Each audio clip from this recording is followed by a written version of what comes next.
Most people talk about how they don't have enough money to buy Bitcoin and I just wish that I had enough money, or I can't afford it.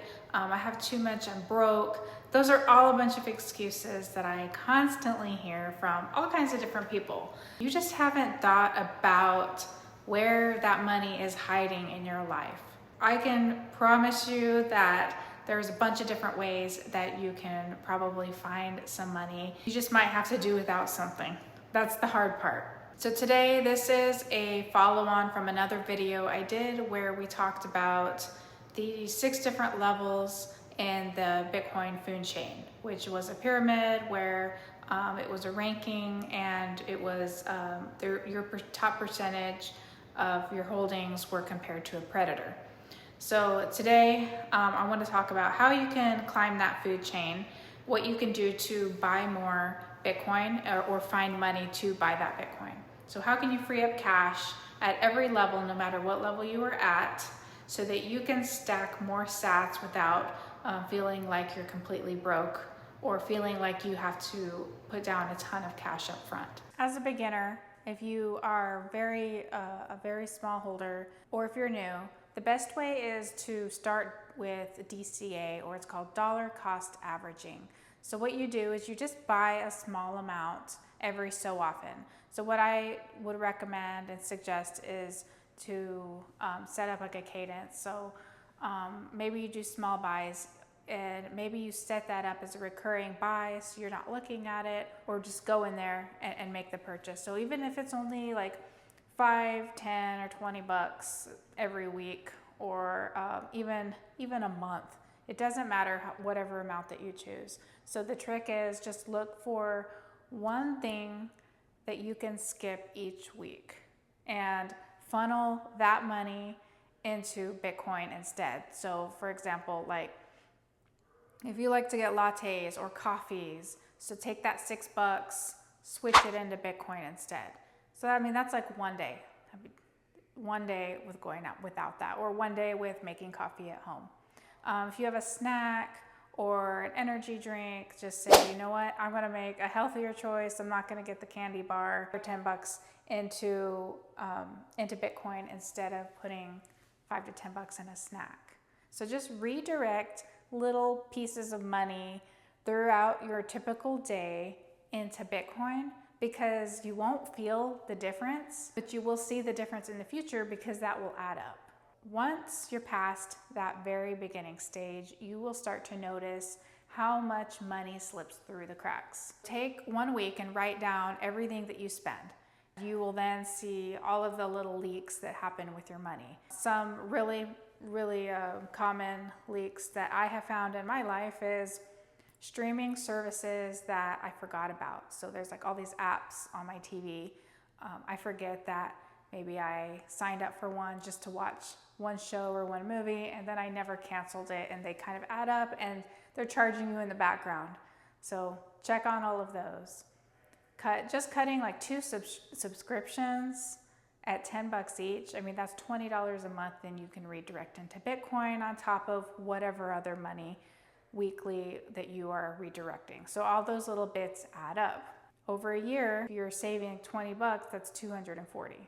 Stacking consistently is the key to really make a difference that I have seen, and you will see how fast that grows. So consistency is always key. I have found in everything in my life, whether that's exercising, skincare, eating healthy, just the consistency, no matter what, has made the biggest gains. Unfortunately, it takes time. Being an active accumulator means taking out luxuries so that you can get Bitcoin. This is where you have to really start making bigger trade-offs, and you have to ask yourself, do I really need this? Do I really want this? Or do I care about Bitcoin more? And that's kind of where like that instant gratification versus your future better self. Instead of going out to eat however many times a week that you have budgeted, you cook one of those meals at home. So say you spend, I don't know, $30 to $60 to go out to eat, whether it's fast food or a dine-in restaurant, and you redirect that money into Bitcoin. You don't go and get your nails done for 50 bucks or your nails and your toes for 100 bucks. Instead, you redirect that money into Bitcoin. I can tell you that is one thing you will see. I don't get my nails done anymore. Sometimes I do them at home by myself. I may break down in the future, you might see them done. But I find that I have a hard time spending that money into something that's gonna last me 2 weeks versus if I invest that money, it grows. So I'm actually getting something out of it that is not so temporary. Another thing I've heard people do is holding off on upgrading their phones or their devices. Even that extra monthly cost, even though it seems small, you could redirect that.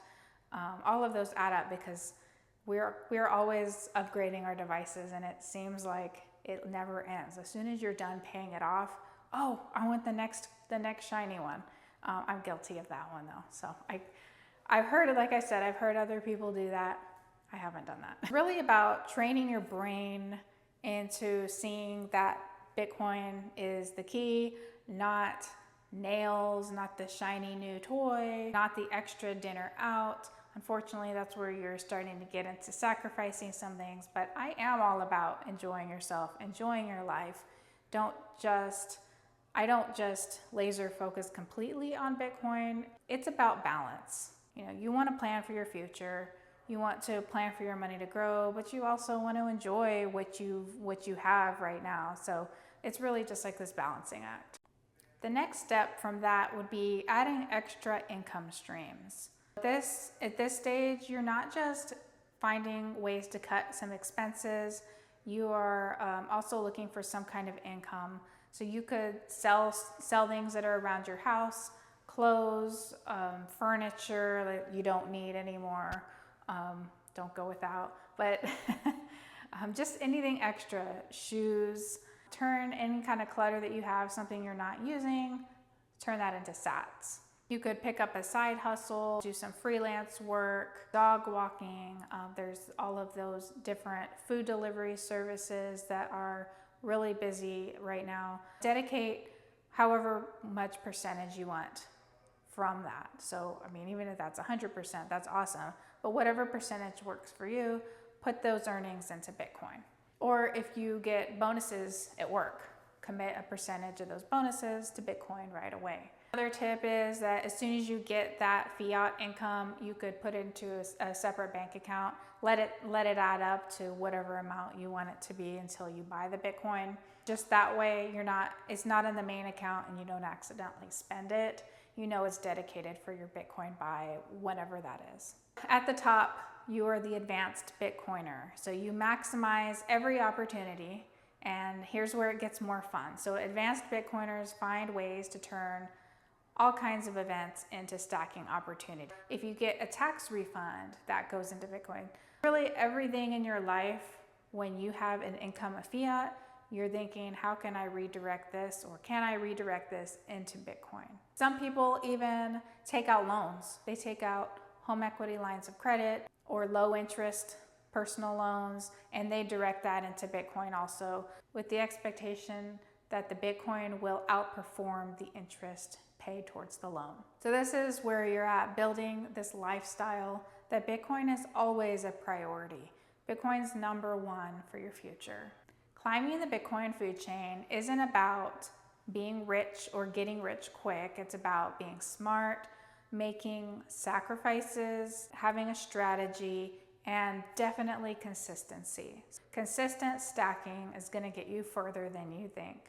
So next time that you're going to grab your coffee or go get takeout, think about it and think, do I need or want this right now, or would I rather have this in Bitcoin? That's how you climb the Bitcoin food chain. If you found this video helpful, please like it, subscribe to my channel, and I will see you next time.